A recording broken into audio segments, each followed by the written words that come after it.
Well, thank you for joining us. We're in Clark County, Ashland, where this community continues to rebuild, and boy, Mother Nature has been very good to it this summer. But the reason why, because our guest, Dr. Roger McEowen, is joining us. He is speaking to folks here, so we got a chance to catch up with him. Dr. McEowen is a Kansas Farm Bureau professor of agriculture law and taxation. Of course, Dr. McEowen was at K-State for a number of years, and I guess went to better pastures or whatever at Iowa State, but we're glad to have him back in Kansas, though, as well. And so we're going to spend a little bit of time today talking about his new book, Agriculture Law in a Nutshell. We'll talk more about this, how you can get your copy as well. So I guess, Roger, let's talk about this book. Was there a big need for this? Is that why, or just you would get a lot of phone calls, so I can just put it all down there and get it out? That's a great question. I constantly get a lot of phone calls and emails, but I was also approached by West Publishing Company, and they said, we've never had a nutshell on agricultural law. They did produce a law school treatise back in the 80s, and it's never been updated. And of course, my big book has been out there for a little over 20 years. And so they asked if I'd be interested in doing that. And I said, well, sure, I can spin one out of my main volume pretty easily. And so with the help of my assistant, Tammy Haggerty, who is in Seneca, Kansas, did all the word processing on this, did a great job. We were able to knock it out in a year. And so I think it's going to be a good resource for a lot of people. It's not just an academic book, although students can use it for that, and professors can certainly use it for courses in law schools on agricultural law, but it's going to be a good desk reference. It's an easy read for farmers and ranchers and agribusiness people that are just interested in particular topics or issues that impact their life on a daily basis, and I think it's going to have wide appeal. Well, let's talk, before we go and talk about the book, let's talk again about your role at Washburn. I mean, Farm Bureau and others have made commitment to some of the attorneys. We know rural America, but agriculture also needs attorneys. So talk about the role of how you're back spending some time in Kansas. Well, we're really starting to focus on a rural practice initiative in the rural law program at the law school. And the first two aspects of that are happening right now. One is when I came to the law school in 2016, we really started to ramp up with respect to those efforts. And secondly, there's a need, particularly in western Kansas, to get attorneys back in western Kansas, and younger attorneys. There are still some areas that are not only underserved, but are not served at all in terms of having good legal help, and a practicing attorney in many areas cannot be found in western Kansas. So one of the emphasis that we have at the law school is to get our students out into the western part of the state, and the first element of this was really fostered by a substantial gift from the Dane Hansen Foundation to put our law students in internships with practicing attorneys in that 26 county region that Hansen focuses on. And we did that this past summer.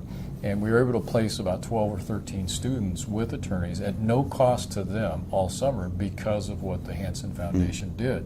And so we're very grateful to that. And we're working on additional pieces as to what we want to do. And basically, what our vision is to create kind of the first in its kind at a law school level anywhere in the country of an extension program in agricultural law in a law school, which is absolutely unheard of. Normally you think of law professors and they teach and they write and they stay right there on campus. That's not what I do. My background for the last 25 years has been in extension, and I continue to do that at Washburn. That's why I'm out here in Clark County tonight. Brought a student with me so that she can interact with the people and maybe have an interest in coming out here at some point. Agriculture law in a nutshell. Let's talk about maybe the top couple things that you get questions on, emails, phone calls saying, Doc, my neighbors acted. Is that maybe the first one or what? Well, I would say, of course, I have a particular specialty that I've developed in tax, and so I get a lot of contact from CPAs and tax lawyers and people in Congress and dealing with writing tax laws as well as in state legislatures. I don't deal with tax in this book. That'll be a subsequent publication. So the tax side remains in my big book, but that I did not put in this nutshell. Outside of tax and estate planning and business planning and entity structuring and those types of things, I would say fences and leases generate more issues for me in terms of answering questions that people have than anything else, by far, fences and leases. Now, we do have, however, the issues that run in cycles in agriculture, and one of those right now is financial distress and bankruptcy-related issues, which I do address in the book. I did a blog post 2 or 3 weeks ago on what are a farmer's rights when a grain elevator fails, and it received rave reviews. I got a lot of questions and comments and wanting additional information about that. All of that's in the book. But that's a big issue that's out there right now. How do I get, if I got grain stored in an elevator and the elevator goes bankrupt, or I sold grain on a deferred payment contract I already delivered and they failed and I haven't been paid, what are my rights? Right. Those are huge issues right now in agriculture.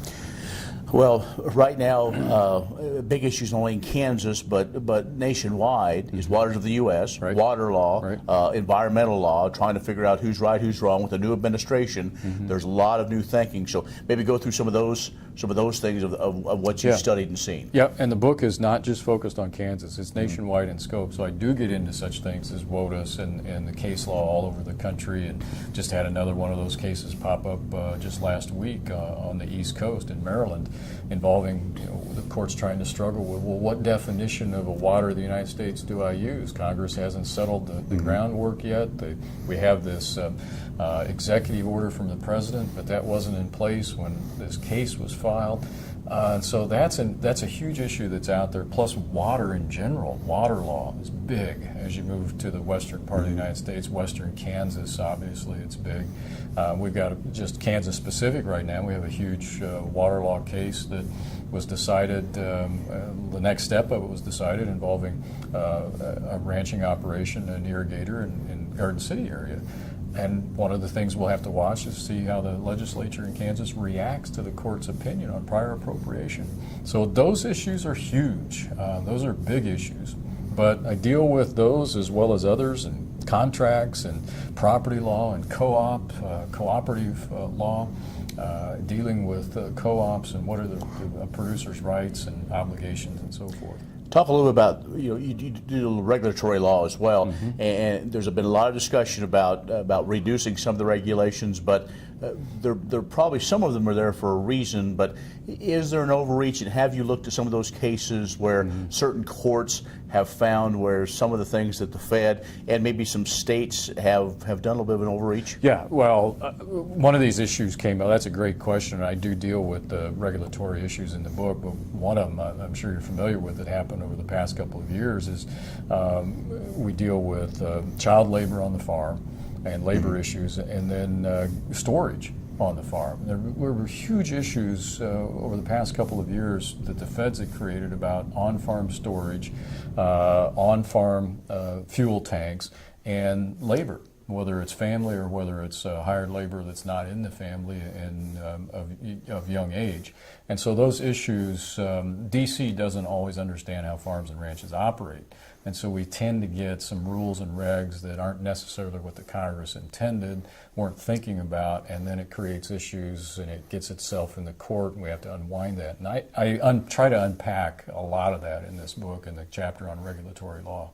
Let's again tell folks agriculture law in a nutshell. This is what it looks like, and we also want to talk about what you do on a daily basis. But this is the book. So, Dr. McEowen, how can they order that, have that on their desk? An easy way to do that is go to my website, which is just washburnlaw.edu/Walter, W-A-L-T-R, or just Google Washburn Walter without the E, and that'll take you to the home page. On the left side of the home page, you'll find a tab that says Nutshell.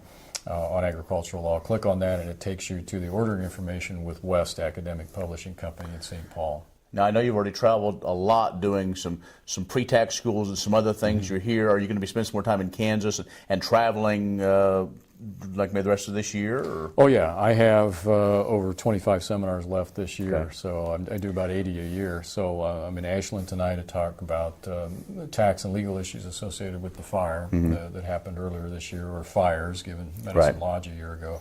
And then I've got other points. I'll be in Idaho and Indiana and Chicago and all over the place. But I'll be back doing the tax schools through K-State this fall at 8 locations across the state, 2 days each. And we'll start that tour in early November in Garden City. Okay.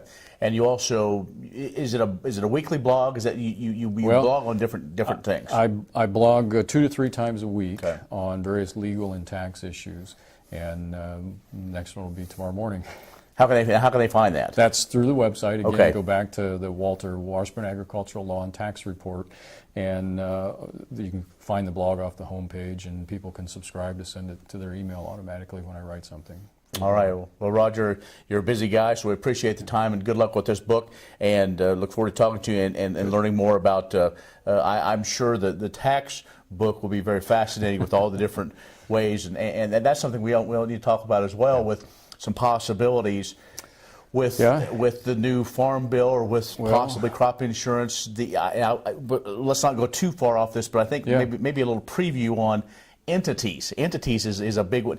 Now, is that touched at all in this book? Not in this book. Okay. So the tax and the estate planning and the business planning, the entity structuring is not in this book. But you bring up tax. It's interesting. Here we sit in almost late August now, and I get this question, and I just got 2 or 3 more emails today. I cannot tell people what a tax bill might look like, and we're in late August. Right.